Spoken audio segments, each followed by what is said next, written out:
welcome back to just the best episode of First Things First we've done, especially since our post-Super Bowl episode was brutal. Actually, that's a highlight. That was fun. That was a rough one. Speaking of the Super Bowl brew, did you see the little twinkle in Wild's eye when he was like, wait, you can change the rules on how you crown a champion? Okay. Maybe NASCAR's on to something. 68th running of the Great American Race, Sunday, 12:30 on Fox. It's a place where legacies are made. To find out who has the most to gain is a segment Nick likes to do called Most to Gain. Get right to it. 8 people with the most to gain. And this Sunday's Daytona 500 live on Fox. Number 8, Wild's pick, Joey Logano.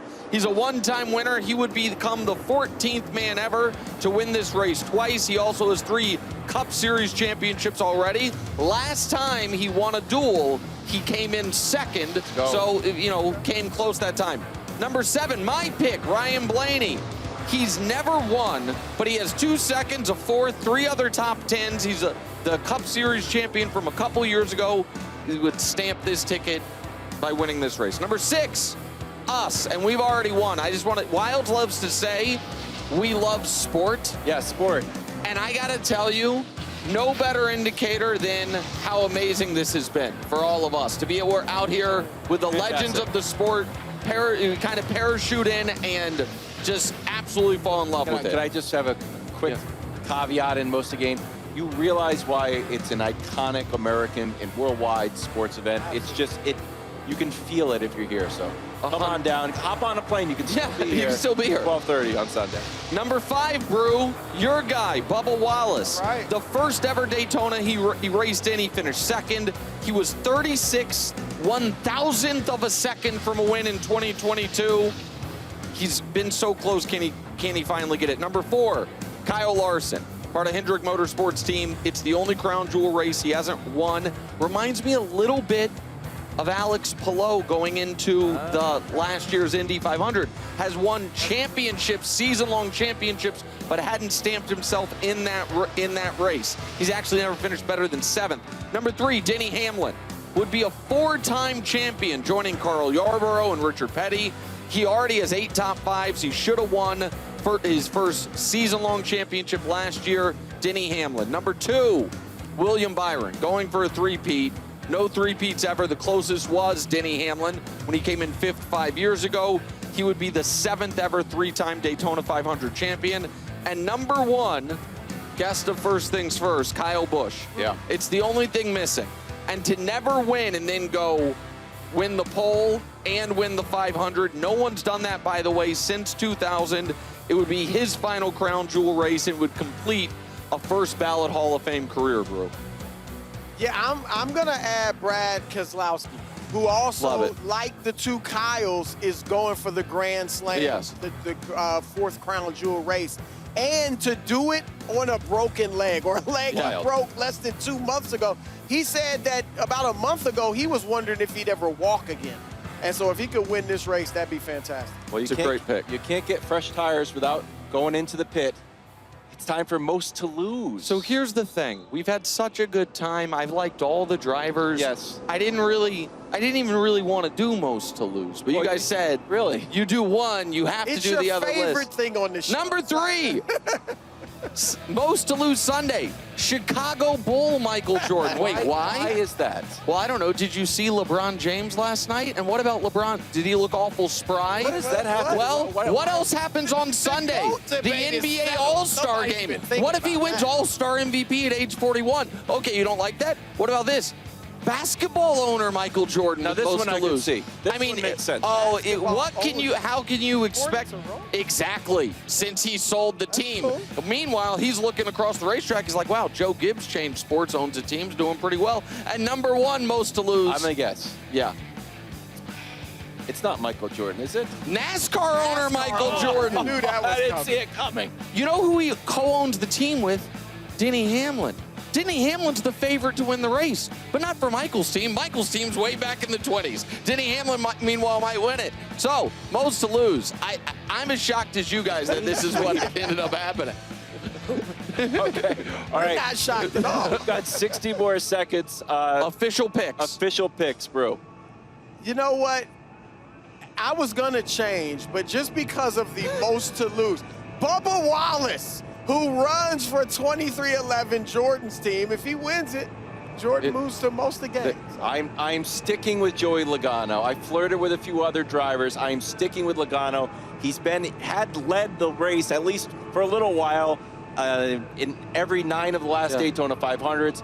Now he just has to lead at the end. He's been very close. I think he gets it done, wins his 2nd Daytona. Ryan Blaney, he has 7 top 10s. He has 4 top 5s. He has 2 seconds. He's never won it. Good. He's a series champion. He was a great guest. Oh, yeah, teammates, exactly. Yeah. Sorry, Bruce. Yeah, we're going to be drafting each other. Yeah, exactly right. I'm confident. 68th running. Welcome back to just a wonderful episode of First Things First. This has been just fantastic, bro. It's been terrific. I mean, granted, Nick, you missed our team dinner last night. I wasn't invited. Other than that, this has been just a wonderful experience. And joining us now is a man who needs no introduction. He's a Hall of Famer, 93 Cup Series wins. He's a 3-time Daytona 500 champion, longtime voice at Fox. So welcome back, Jeff Gordon. Jeff, thank you so much for making time for us. You know, we're doing our research. Being here, man. Oh, it's an honor. Like it, right? It's unbelievable. All that energy. Awesome. We were a little scared of the planes, to be honest. The flight. Aren't we all? I thought the glass was going to blow out the building. We were doing research. I'm like, what am I supposed to ask Jeff Gordon? So I'll start here. I'm like, I'll just ask Jeff Gordon how he views himself. Do you view yourself at this race as 3-time champion, Daytona 500 champion driver Jeff Gordon, or the guy who's going for, as the vice chairman of Hendrick, his 3rd straight driver win at the Daytona 500? Like it was such a long time ago when those wins came. You know, my last one in 05, the first one in 97, but it was at Hendrick Motorsports. So, you know, to be a part of the organization in this role now and be connected to the teams by, you know, just seeing their journey through their eyes and being, you know, understanding what that's like, at least from a driver and team standpoint.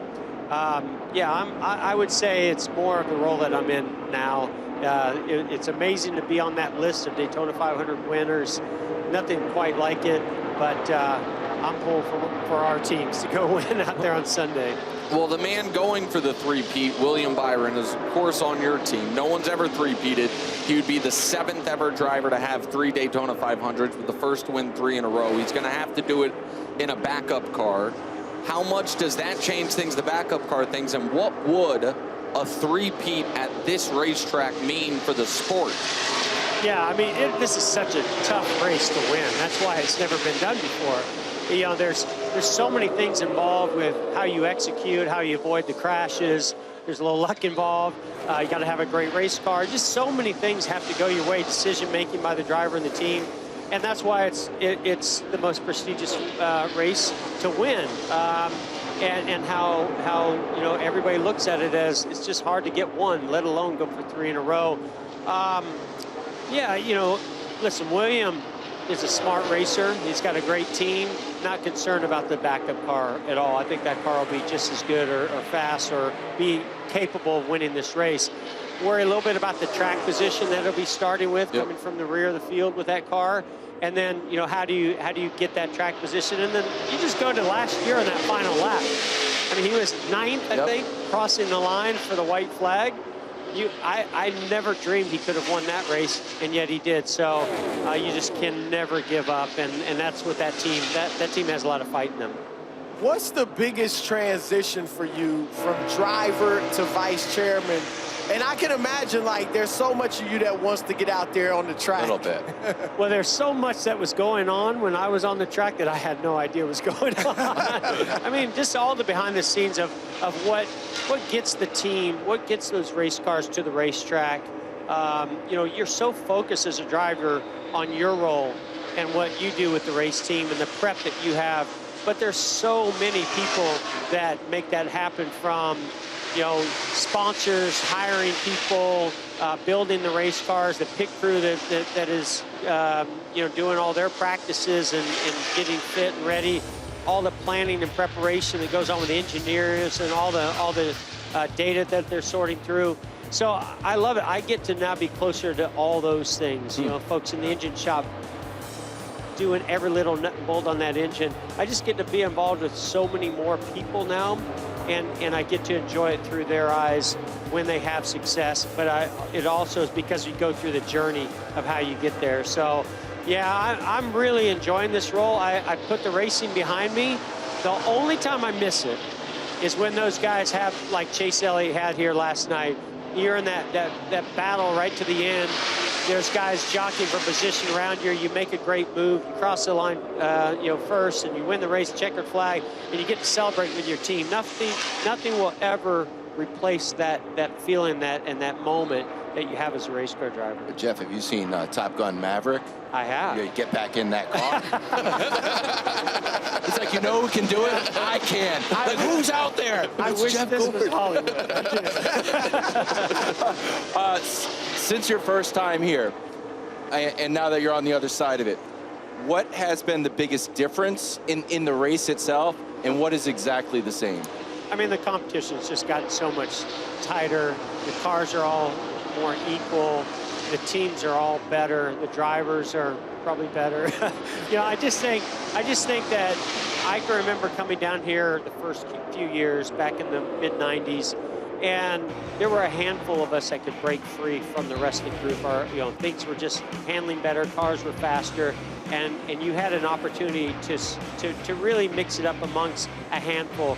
Now it's anybody's race. Truly, if you're in this race, you can win this race.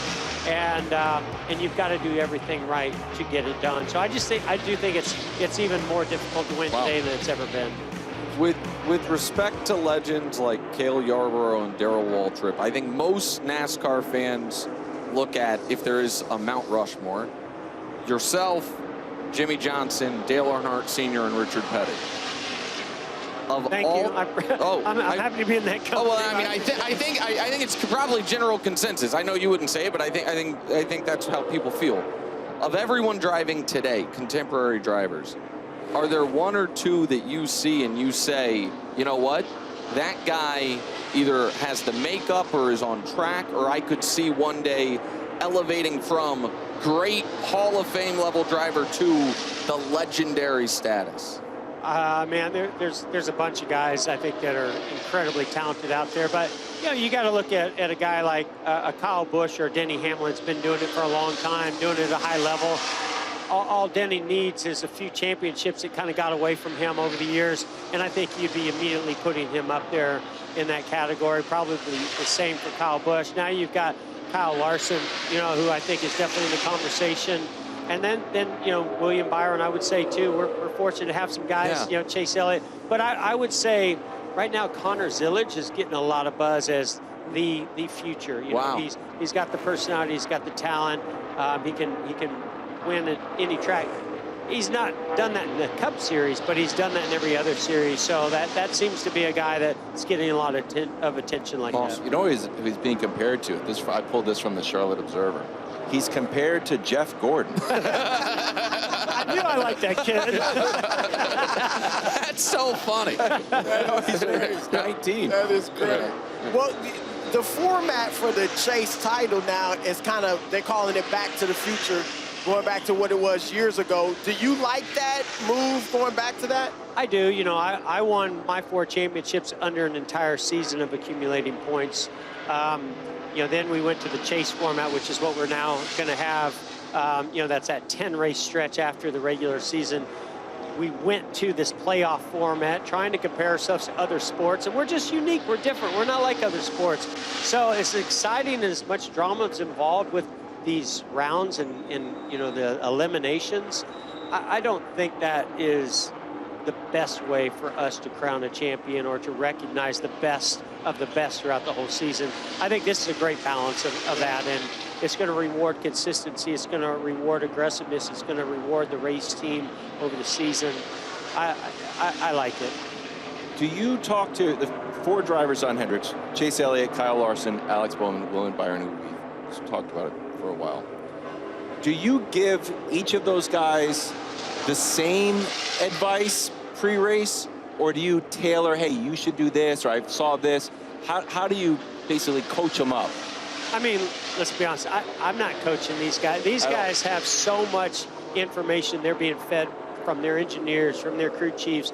If they have somebody that's sort of a driver coach there in that conversation, I would probably just confuse the situation. What I do get involved in, I've been in the big moments, and so if I can relate to anything, it's what the pressure is like, what's on the table, or what's at stake, and just how to go out there and execute. Believe in your team, believe in the people that you're surrounded by, and believe in your own abilities. So in that sense, yes, it would be the same. But throughout the year when I'm talking to the guys, they all have their own unique personalities and receive information differently at different times. And I do try to balance that out through the relationship that I have with those guys. So this race been run 67 times. First 57 years, we never had a champion only lead the final lap, and the last decade it's happened 3 times. In the first 57 years, there were 9 total last lap passes for first. In the last decade, it's happened 5 times. I know there's a lot of reasons for that, the next-gen cars, all of that. Given how the race has been run over the last decade, how does that impact strategy? And as far as the best way to win it, maybe this sounds dumb, I hope it doesn't. It seems like the best way to win it might not be lead the most laps. And so how do you, as a driver, how do you coach the driver or to be in the best position to win a race that is so crazy at the end? Yeah, well, you come into it with a game plan. There's a big strategy, tool that the teams use, but there's a lot of, this is a chess match. A 200-mile-per-hour chess match, it really is. And there's different personalities of how the drivers are, working that strategy. There's different minds on pit road of how they think it's best. So, and I think it evolves every year. It's never the same. But I think right now you got to figure out how to get yourself into that position at the end of this race. And we just learned last year you can be anywhere in the top 10 basically on that final lap and get it done. There's definitely some luck involved in avoiding wrecks and getting yourself in that position, but most of it I think is you make your own luck through the decisions you make throughout the race. So when you make a bad decision, don't panic. You'll get it back. Things happen quickly. But yeah, just try to make the most conscious, high percentage chance of moves that are going to either get you a net gain or not lose too many positions. And I think you just play that throughout the whole race of maintaining track position if you can. I'm glad I'm not racing today. Well, that's what I was going to ask. And I'll tell you why. Because the driver has so many things happening. They're saving fuel. Don't give up this track position. There's a line coming on the outside. There's a line coming on the inside. Hey, we're going to pit this many laps. There's just so much information that they're being fed that I think it would be overload. How does that compare to when you were driving? Well, again, I think you could separate yourself from the field most of the seasons that I was competitive down here to win a 500. You really worked on your car in practice, got it handling really good, tried to make it go fast too. That was what the team was doing all winter long. But as a driver, if we could get the car handling a little bit better than somebody else's, then I just need to not make mistakes. And that was the separator. These guys don't have that luxury anymore. So much is riding on them in every decision that they make. And it's also, I think, what makes it so exciting, especially as we see somebody trying to go for 3 in a row, because it's really rare to do.